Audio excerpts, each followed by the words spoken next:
again. It's a rich thing.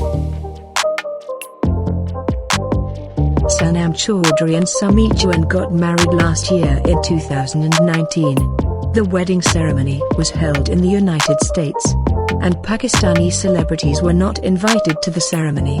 Sanam Chaudhry is a well-known Pakistani actress and model.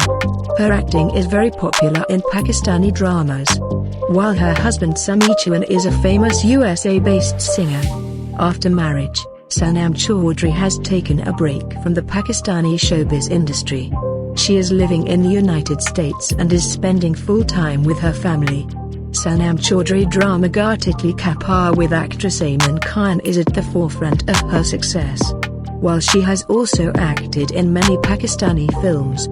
After the marriage, Allah Almighty has also blessed Sanam Chaudhry and Somee Chohan with a son, whose pictures shared on social media.